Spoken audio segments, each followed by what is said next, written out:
one thing, aLive is, I believe, ranked right now really high in the Korean ladder. He's like top 15 grandmasters.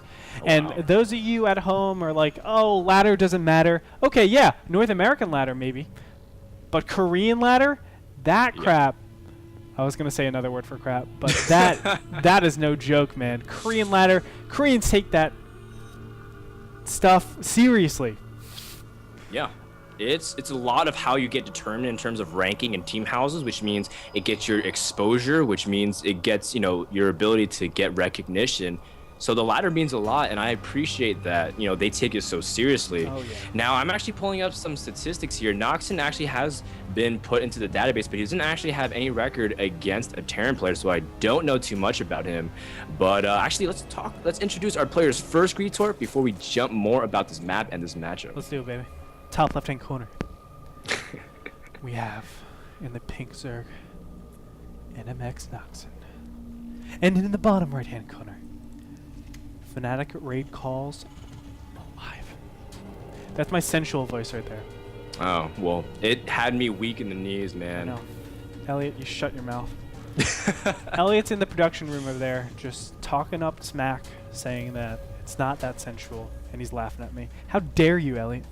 He's just jealous, man. He wants you jealous. to be You know, sensual. I have, you know who Shang Tsung is? I've asked this again to so many people, and people don't know who Shang Tsung is. Do you know who Shang Tsung is? Shang's son? Yeah. I don't know. I'm sorry, man. I'm trying to forget it.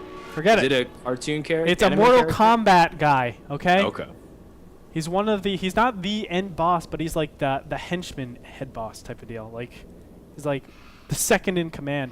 I could have done a great impersonation for you, but I'm not going to do it. Now I'm not going to do it. Sorry, man. I'll study my Mortal Kombat, man, just for you. Don't worry. Exactly. Don't worry.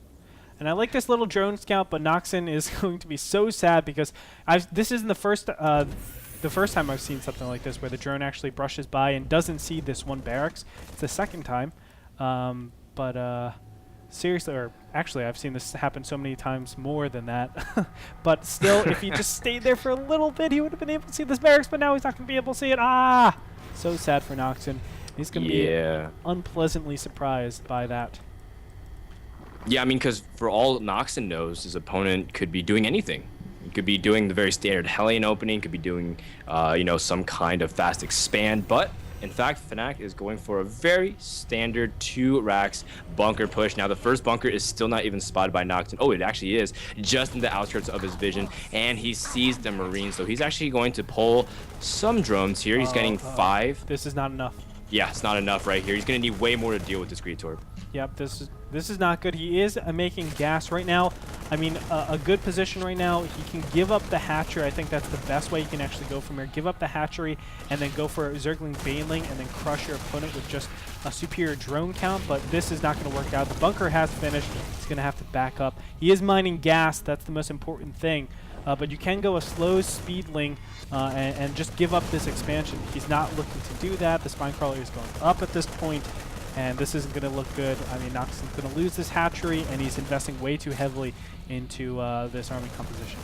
Yeah, I mean, he's trying so hard to defend. He's making a Spine Crawl, which you should have started ages ago, but keep in mind, Noxn was caught out of position, so I think right now he's just... He didn't respond correctly because he was shocked. He was saying, oh man, there's actually a lot of Marines here, and there's a lot of SCVs. aLive sent several, in fact, and right now, just like you said, Noxn hatchery's about to die. The Spinecrawler does end up rooting and can outrange this bunker, but that is a great win for aLive right now, as back home, he's, you know, sitting very safe. There's nothing really threatening him whatsoever, and Noxn losing that much and investing in that many Zerglings, which still can't even take out these 3 bunkers here. Noxn's in a terrible position right now, Gretorp. Yeah, he is, and think, he doesn't need all of these Zerglings, really. He could have just relaxed in making them and then gone up for drones. I mean, right here in this top, we have 8 Zerglings over here. That is a potential 4 drones that he could have gotten, and the income disparity wouldn't be so large. But right now, I think that really hurt him. And Noxn, if he went for that Zergling Baneling bust, he would have been able to put a ton of pressure on your opponent because they're only on Marines at this point. The Baneling push would have come a lot earlier. Right now, Noxn is looking in a really tough position. There, finally, the Baneling nest goes down. And we might have a little bit of engagement. Does Noxn even know about his Zerglings in the top there? He's been very inactive with them. Wow. Ooh, yeah, very tight situation as Noxn Spine Crawler.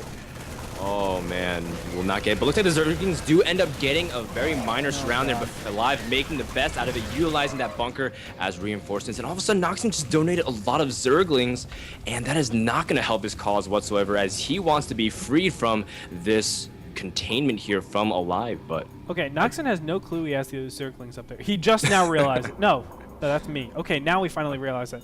He's probably like, holy crap, I can't believe I just did that. Now finally going to bust down on this. I don't think this is the correct decision, honestly. Oh, where is he going with these Zerglings? He's going to go for a counterattack, or at least scout his opponent's front here. Ooh, maybe make some banelings and try to go directly for it. He probably used those Zerglings originally just to, you know, as a sacrifice, really. But he's going to go up here and see the bunker and say, oh, man, I really can't do anything from this point. You sacrificed so many Zerglings just to get a few there. And I don't know, man. Maybe it was a cause for freedom, abolitionist movement in the Zerg Kingdom. I don't know, man. Maybe, man. I mean, right now, aLive is just leagues ahead. Yeah.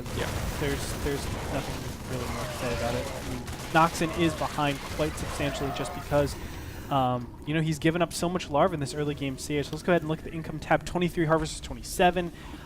Those mules are just about 4 to 5 SCVs for every mule that he puts down. So we're looking at double mules. That's an extra 8 to 10 SCVs that we're looking at right there. That's quite substantial. The harvester count is just about equal, but look at that income disparity, quite severe. Yeah, and you know, I like that aLive. It says, I noticed a lot of Zerglings. I'm going to start getting Blue Flame Hellions. So his transition is on point, getting 2 factories, and he sees still more Zerglings. So he's going to make more Hellions and Marines, the 2 things that are going to be able to deal with it very adequately. Now, Noxn's expansion has finished, and he's starting to regrow his Spine Cross. So he's trying to stabilize and go from here, but no doubt he's playing from a severe disadvantage, as just like you're pointing out, double mules and the fact that they're even on workers, and the fact that aLive has tech advantage. There's just so many things right now going for aLive, and it's his game to lose at this point. Yeah, and knowing aLive, I don't think, you know, he's been so consistent in every single league that he actually joins. I don't think there's really much capacity for him to actually throw this game. Not saying that Noxn is completely dead, because he has a lot of different ways. Let's first talk about the ways that he can actually come back into this. And I like kind of where he's going. He's getting that macro hatchery down. He's getting the evolution chambers. He wants to start growing himself. I think a great way to actually go about this is to actually go banelings, go for those, or infestors, go for those units that are able to be super cost efficient. Mutas can be, but I think people have figured out how to deal with mutas at this point. But going for those Zergling banelings, being really cost efficient, that's the way to go. Here we have a little bit of a timing push, and this is going to be very successful with Blue Flame Hellion and a lot of Marines. Yeah, I mean, he might not have time to come back alive. Definitely trying to see if he can go for the kill. Noxn, his macro hatchery, might not even make it past inception. And it looks like right now, Noxn is trying to see if he can go for it, but he doesn't have that many bangs. He's being super indecisive, Gretorp, and that is actually very bad for Noxn, just because he needs to capitalize on something. He has nothing for these banelings to really tank. Looks like he's going to utilize the same timing as Newerth does. And that was a great explosion, though, but I still think aLive's still going to be able to do significant damage here. Yep, the macro hatchery goes down. It only had 11 hit points left before it actually got taken out. But, you know, right now it's going to be very difficult. All these Zerglings do get 2-shotted. Both evolution chambers are being taken out. Now going for the drones. Big drone spread. Remember, it takes 3 shots, though, to hit them. Finally, it looks like, no, they won't be cleaned up. He needs to get a good surround. There, those banelings are going to crash down on his opponent. All the Marines are going to get cleaned up, but still tons of losses being taken. The drones are just left over here, and there's 3. That's the magic number. Oh, man. I mean, that's enough to just one-shot every single Zergling patch. Oh, man, more being killed there, and good game is called. Noxn cannot hold the sight of all of his drones dying. And Noxn realizing that he cannot come back from that despite his best efforts. And aLive, man, just capitalizing on his opponent's mistakes. I think right there, it was a good game of Noxn lost the game more than aLive won it. But again, Noxn has another opportunity. I'm looking for him to come back strong in game number 2. Yeah, I mean, we can say that it was definitely over from the 11, or theoretically, I should say. I mean, if both players are grandmaster, this is something that we do all the time in chess.